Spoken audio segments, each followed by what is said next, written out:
Tariki ya 2 Werurwe ni umunsi wa 62 w'uyu mwaka usigaje indi minsi 303 ngo ugere ku musozo. Ibintu biba byarabaye kuri iyi tariki mu myaka yashize ni byinshi cyane, ariko uyu munsi Inyarwanda, ikinyamakuru cy'inyarwanda yaguhitiyemo bimwe mu by'ingenzi bidateze kwibagirana mu mateka y'isi. Nanjye rero kuri Twidagadure Show nanjye ndabibazaniye, mumenye ibyo bintu bidateze kwibagiranwa mu mateka y'isi. Bimwe mu byabaye kuri iyi tariki mu mateka: mu mwaka wa 986 Louis V nibwo yimitswe kuba umwami w'Ubufaransa, cyangwa se Louis wa gatanu. V murabizi ko ari gatanu mu rurimi rw'Ikiromani. Ubwo rero uyu Louis wa gatanu nibwo yimitswe kuba umwami w'Ubufaransa mu mwaka wa 986. Noneho ku mwaka w'170, umwaka w'1797, banki nkuru y'Ubwongereza nibwo yashyize ku mugaragaro inoti y'ipawundi ya 1 na 2. Banki nkuru y'Ubwongereza kuri iyi tariki nibwo yashyize inoti hanze y'ipawundi. Iyo noti yari iya 1, ipawundi yari iya 1 ndetse n'iya 2. Urumva ushaka kuvuga ipawundi 1 cyangwa se amapawundi 2. Mu mwaka w'1797 nibwo izi noti uko ari ebyiri zagiye hanze. Noneho mu mwaka w'1903 umujyi wa New York City, Martha Washington Hotel yarafunguwe. Hoteli yitwa Martha Washington Hotel yafunguwe muri uyu mujyi wa New York. Iba hoteli ya mbere y'abagore ihenze, nakugomba kukamenya. Noneho mu mwaka w'1946 Ho Chi Minh yabaye perezida wa Vietnam y'Amajyaruguru. Ho Chi Minh nibwo yagiye ku buyobozi ayobora Vietnam y'Amajyaruguru, ubwo yari ikimara gucikamo ibice bibiri. Yari Vietnam, ariko kubera amateka yaje kuvamo ibice bibiri, ibamo ibihugu bibiri, y'Amajyepfo n'iy'Amajyaruguru, ndavuga Vietnam. Mu mwaka w'1955 umwami Norodom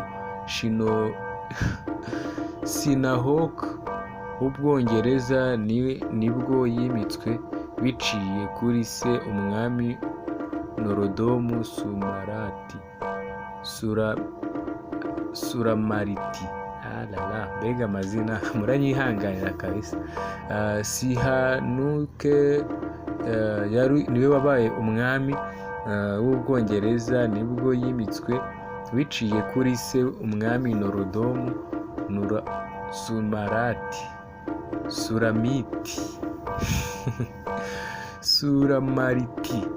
Suramariti ariko none. Mu mwaka rero nanone w'1956 Maroc yahawe ubwigenge n'Ubufaransa. Maroc yahawe ubwigenge n'Ubufaransa mu mwaka w'1956.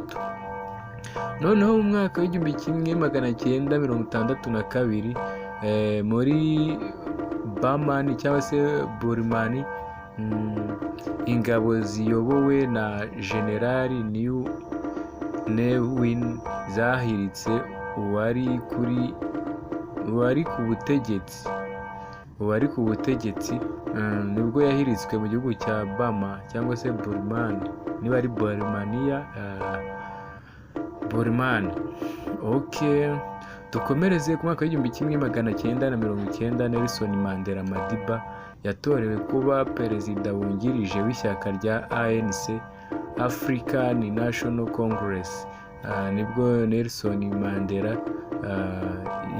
yabaye cyangwa se yatorewe kuba perezida wungirije w'ishyaka ANC. Ubwo ni mu mwaka w'igihumbi kimwe magana cyenda na mirongo icyenda.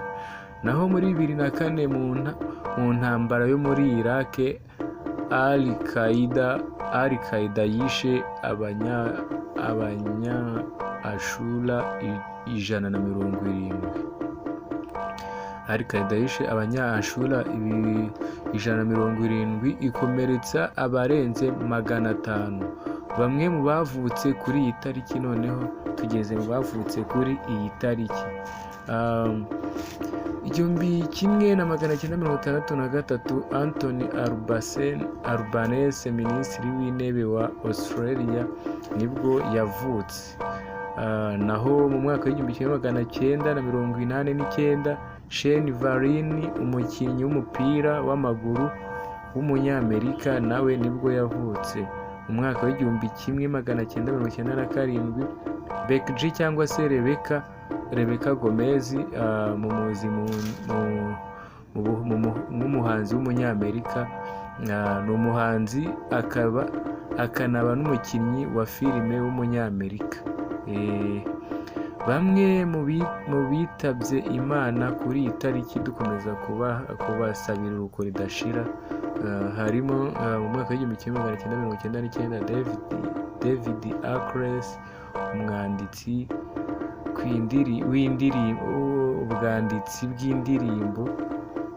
umwanditsi w'indirimbo w'umunyamerika wishwe na kanseri y'ibihaha.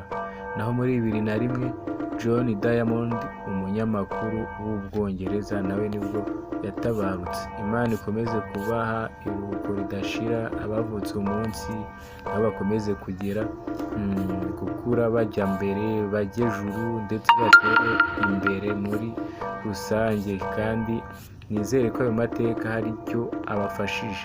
Murakoze cyane, Imana ibahe.